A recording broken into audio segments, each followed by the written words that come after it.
Madam మీరు గ్లాస్లో పాలు పెట్టాను తాగావా? తాగానమ్మా. దీంట్లో పెట్టాను తిన్నావా? తిన్నానమ్మా. తిన్నావా? చూడు పట్టబోయిన చేప పైకి తేలింది. ఏమిటో మరి చూసావు? ఇందాక చెప్పాను కదా అప్పారావు గారు అబ్బాయి సుబ్బారావు గారు ఆయన సరాసరి ఇంటి వీధి గుమ్మంలో వచ్చి నిల్చున్నట్ట. నేను బాబు గారిని స్వాగతం పైకి తీసుకొస్తాను.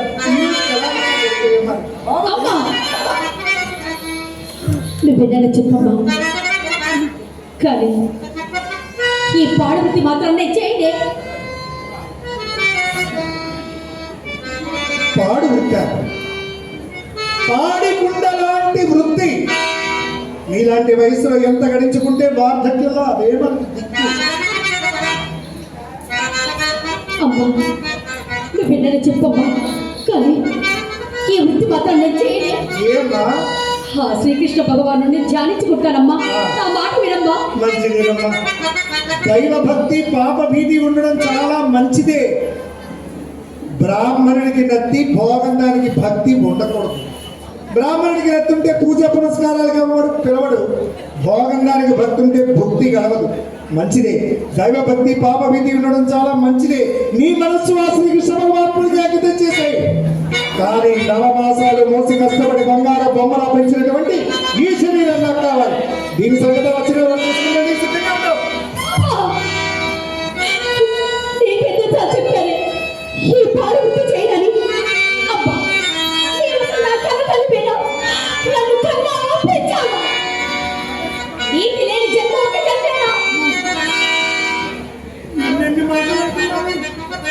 కన్న తల్లి అనవలసిన మాటలని ఇది పాడు వృత్తి అని నేను మా అమ్మని అడిగాను.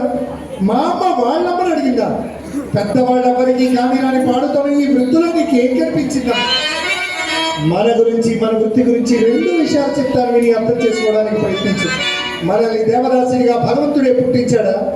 లేదు తల్లి, లేదు. ఊర్లో పెద్దదారులు మోతుబరిదారులు వాళ్ళ అవసరాలు తీర్చుకోవడానికి దేవుడి పేరుతో మహిళ మంగళసూత్రం తగిలించి ఊరమ్మడి సొత్తుగా బ్రతకమని శాసిస్తున్నారు. సమాజంలో అందరికీ పిల్లలు పుడతారు, అలాగే మనకి పుడతారు. అలా పుట్టే పిల్లవాడికో నేను తండ్రిని అని చెప్పుకునే ధైర్యం ఈ సమాజంలో ఏ మగాడిగానే ఉందేమో ఒక్కసారి అడిగి చూడమ్మా. పుట్టిదమ్మా పుట్టిది. మన పూజకు పనికిరాని పుష్పాల పనికి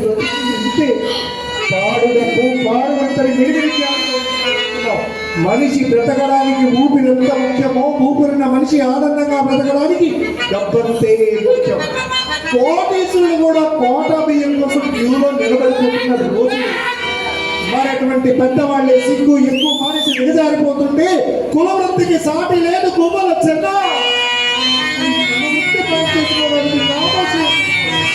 దిగజారిపోవడం ఎందుకవుతుంది?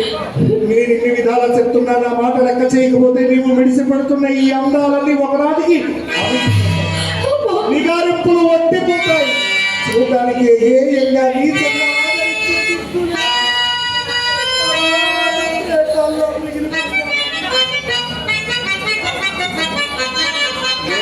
ఉండేటప్పుడే 4 డబ్బులు సంపాదించుకుంటే వార్ధక్యంలో అవే మనకు దిక్కు.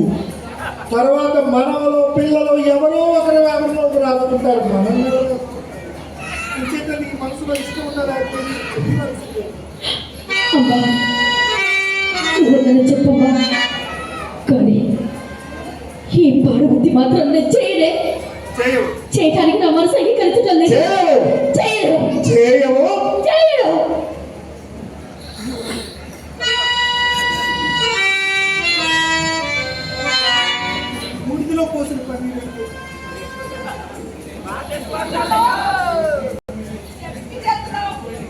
ఎడారిలో ఓయాసిస్ ఒంట్లో తయారయ్యేవారు నా జీవితం. నువ్వు మేడ మీదకి వెళ్ళి పెద్ద తాడు తీసుకురా. ఎందుకు నడక వెళ్ళి తాడు తీసుకురా.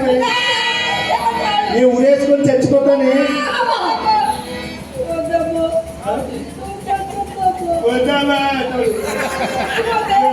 నా పరిస్థితి ఎలా ఉందో తెలుసా? నేను ముసల్దా అయిపోయాను. నన్ను ఎవడో చూడటం ఇక్కడ పోనీలేదు. ఇదిగో నువ్వు చిన్నపిల్లలు, నీకేమీ తెలియదు. మన ఇంట్లో వృత్తికి పనిచేసేది ఎవరు? దీని పరిస్థితి ఎలా ఉందో తెలుసా? చేదస్తమ్మకుడు చెప్తే విండో గిల్లితే ఎడుతాడు. సంసారాన్ని నాటి వద్దట మళ్ళీ వృత్తి వద్దు అంటుంది. ఇది తాడో చిత్రం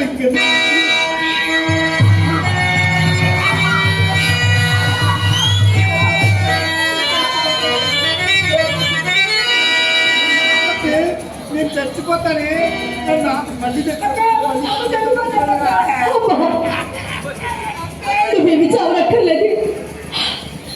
నువ్వు చెప్పినట్టే వింటానమ్మా, నువ్వు చెప్పినట్టే వింటాను.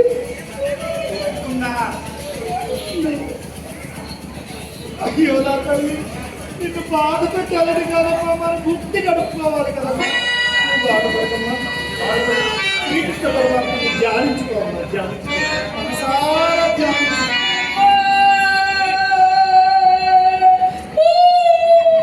ఇదేంటి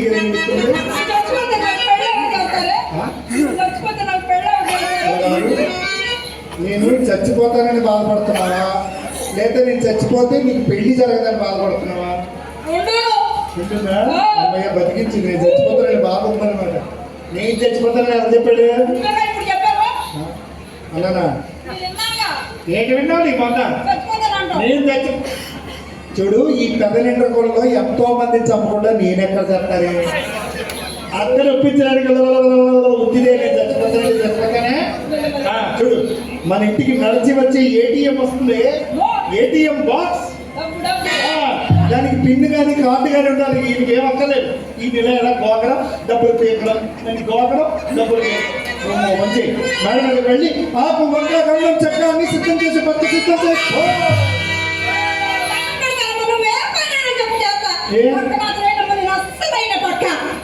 వెళ్ళిపోతే నేను ఇవ్వాలంటే ఈ వయసులో ఎక్కిరించేవాడికి ఏం తెలిసే, పక్కన వేసుకునేవాడికి విలువ. చూడు, పక్కన వేసుకునేవాడికి ఉండే విలువ పని చేసేవాడికి ఎక్కడ ఉంది? సరే పని చేయి, శుభ్రంగా పక్క సిద్ధం చేసి అక్క బావ ఏం చేస్తున్నారో జాగ్రత్తగా దూరం నుండి చూసి నేర్చుకో.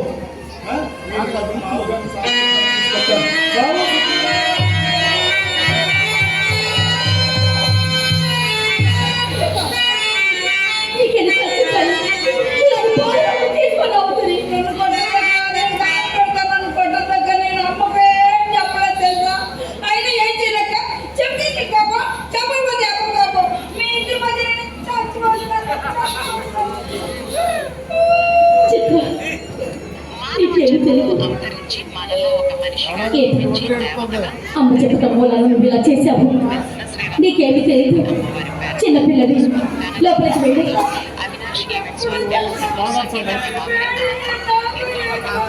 జరిగింది. ఈ కార్యక్రమంలో భక్తులు భక్తి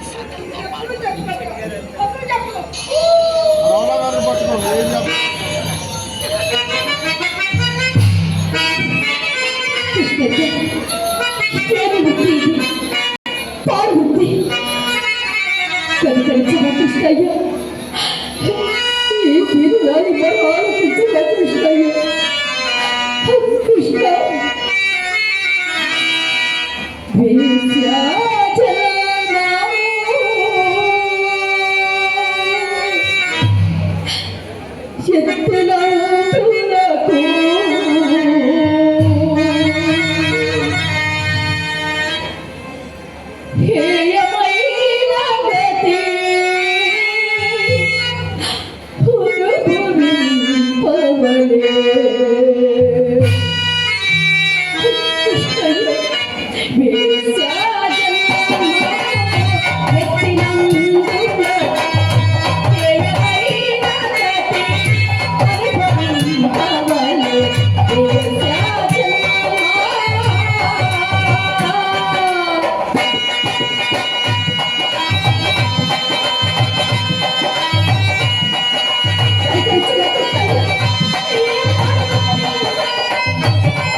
నేను జన్మలోని